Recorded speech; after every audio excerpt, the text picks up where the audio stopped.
Doctor Shweta है। मैं obstetrician और गायनेकोलॉजिस्ट हूँ, साथ में लैप्रोस्कोपिक सर्जन भी हूँ। आलोक मेडिकल सेंटर में एज ऑब्स्टेट्रिशियन जो है वो काम कर रही हूँ। बहुत कॉमन क्वेश्चन लोग पूछते हैं कि मैम मैं कंसीव कर रही हूँ और मुझे क्या क्या करना चाहिए और क्या नहीं करना चाहिए।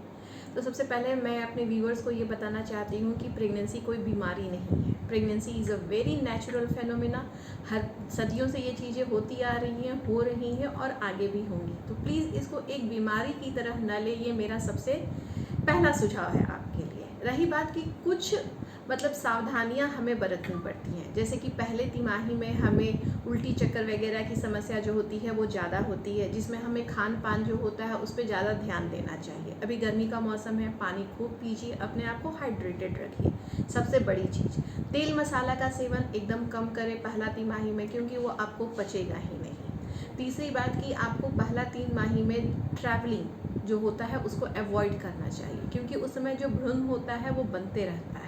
तो इस कंडीशन में जितना भी आप कम ट्रैवलिंग कीजिएगा, या फिर जो ट्रैवलिंग है वो आपको ट्रेन से करना चाहिए अगर बहुत ही ज़्यादा ज़रूरत है। तो ज़्यादा जर्की मूवमेंट वगैरह या दौरा भागी वाली काम जो है उससे आप बचें। ये पहला तिमाही की कुछ सावधानियां हैं जो कि हर प्रेग्नेंट फीमेल, चाहे वो आप नॉर्मली कंसीव कर रहे हो या आईवीएफ से कंसीव कर रहे हो या फिर कुछ इनफर्टिलिटी का आपने ट्रीटमेंट लिया है, तो उसके बाद अगर आप कंसीव कर रहे हैं तो ये सभी में सारे ज़रूरत पड़ती है। दूसरी बात कि फॉलिक एसिड का सप्लीमेंटेशन बहुत ज़रूरी है। अपने आप उसमें बच्चे का जो बनावट होता है वो उसके लिए बहुत ज़रूरी चीज़ है। बहुत बार महिलाएं आती हैं कि बोलती हैं कि पहला 3 महीने में तो मैंने कोई दवाई ही नहीं खाया है। तो ये चीज़ सबसे बड़ी गलती है हमारी। फॉलिक एसिड पहला 3 महीना में खाना बहुत ही ज़्यादा ज़रूरी है। और दूसरी सबसे इम्पॉर्टेंट चीज़ है कि अल्ट्रासाउंड पहला 3 महीना में एक बार ज़रूर कराना है, ये देखने के लिए कि जो बच्चा है वो बच्चेदानी में है ना, कहीं वो हमारे ट्यूब में तो नहीं फंस गया है या कहीं अन्य जगह पे तो नहीं चला गया है। क्योंकि अगर ये अपनी जगह से हटके कहीं पे भी दूसरे जगह पे अगर बच्चे का इम्प्लांटेशन होता है तो ये माँ के लिए जानलेवा होता है। तो पहला 3 माही में ये कुछ आवश्यक चीज़ें हैं जिस पे ध्यान रखना चाहिए।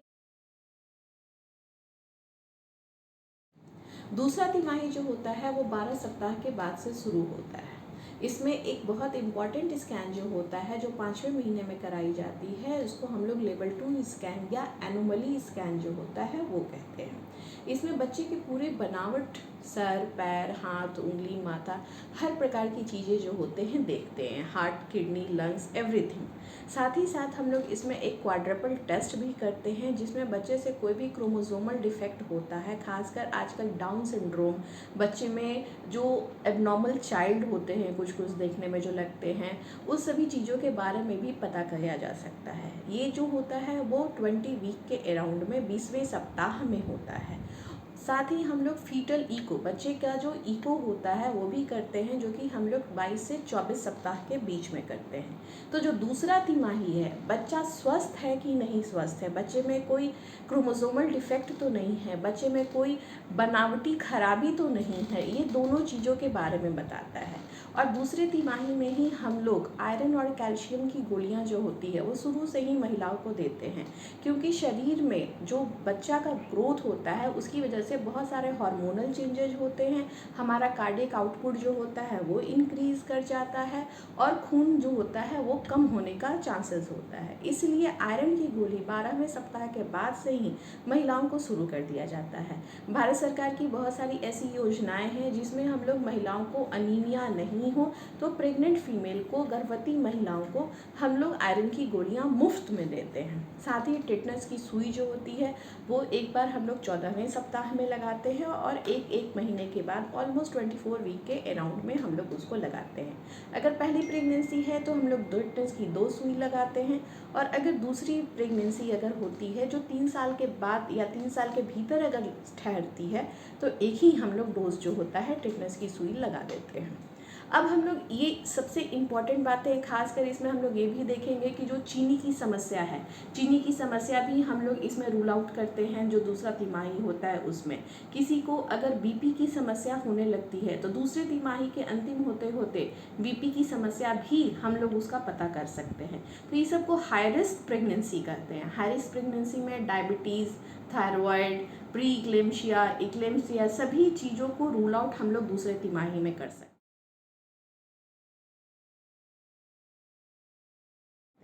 इसके बाद महिला जो होती है वो तीसरे तिमाही में एंटर करती है। तीसरे तिमाही में सबसे ज़्यादा बेबी का ग्रोथ जो होता है वो होता है। इसमें जो हम लोग अल्ट्रासाउंड करते हैं, इसमें बेसिकली हम लोग बच्चे के ग्रोथ को देखते हैं कि बच्चे का पानी जो होता है वो बढ़ रहा है कि नहीं बढ़ रहा है, ग्रोथ जो है वो ठीक से हो रहा है कि नहीं हो रहा है। खान पान पे ध्यान देते हैं। पैर का सूजन वगैरह जो होता है महिलाओं में वो बहुत कॉमनली देखा जाता है इस तीसरे तिमाही में। खासकर बहुत सारी महिलाएं ये कंप्लेन करती हैं कि मुझे बहुत खुजली होती है, तो खुजली की समस्या भी इसमें आती है। खुजली की समस्या अगर कोई कह रही है तो ये लीवर से जुड़ा हुआ जो बीमारी होता है उसकी वजह से खुजली की समस्या होती है। रक्तचाप मतलब ब्लड प्रेशर हर 15 दिन पे 20 दिन पे हम लोग को मॉनिटर करना होता है। और अंतिम समय जब हमारा आता है तो हर सप्ताह में हम लोग महिलाओं को बुला करके उनका ANC जांच जो होता है वो हम लोग करते हैं, जिसमें माँ का हम लोग वजन, अगर वजन बहुत अत्यधिक बढ़ जा रहा है तो ये भी एक बताता है कि महिला को झटकी आ सकता है, बीपी की समस्या जो होती है वो बढ़ सकती है। तो इसलिए अंतिम तिमाही में हर सप्ताह में महिला का जांच बहुत ही ज़्यादा इम्पोर्टेंट है। महिलाओं को इनकरेज करना है कि भाई आप लोग सप्ताह में आकर के बच्चे का धड़कन सुनवाते रहिए, अपना रक्तचाप चेक कराते रहिए और वेट जो उनका वजन है वो हम लोग देखते रहते हैं। साथ ही हम लोग महिलाओं को मोबिलाइज करवाते हैं, मतलब कि उनको घर में बैठे नहीं रहना है, सीडेंट्री नहीं लाइफ स्टाइल अपनाना है, घर की जो नॉर्मल काम होती है वो करते रहना है। क्योंकि आप बीमार नहीं हैं, आप बल्कि बस प्रेगनेंसी है। अगर नॉर्मल डिलीवरी करने के लिए हम लोग महिलाओं को बोलते हैं कि आप घूमिए, टहलिए, खाना बहुत भारी खाना नहीं खाना है, हल्का हल्का खाना खाना है, बार बार खाना जो है वो खाना है।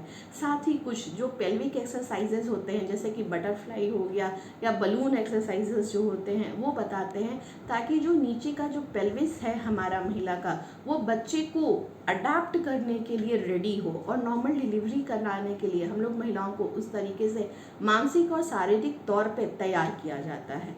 और तीसरा तिमाही के अंतिम होते होते अगर पहले प्रेगनेंसी है आपकी और किसी भी तरीके का कोई और दिक्कत नहीं है तो स्वतः हम लोग दर्द उठने का इंतज़ार करते हैं। और इसी के साथ में हम लोग अपना जो 3 ट्राइमेस्टर है, जो कि पहला, दूसरा और तीसरा ट्राइमेस्टर, ये कुछ इम्पॉर्टेंट बातें हैं जिस पे कि हम लोग ध्यान रखेंगे। अगर आप रोग और रोगियों, डॉक्टर्स और अस्पताल से संबंधित ऐसी और जानकारी चाहते हैं या ऐसा वीडियो देखना चाहते हैं तो हमारे channel doctors for all 24 hours को लाइक और सब्सक्राइब जरूर करें। सब्सक्राइब करने के लिए घंटी का बटन दबाइए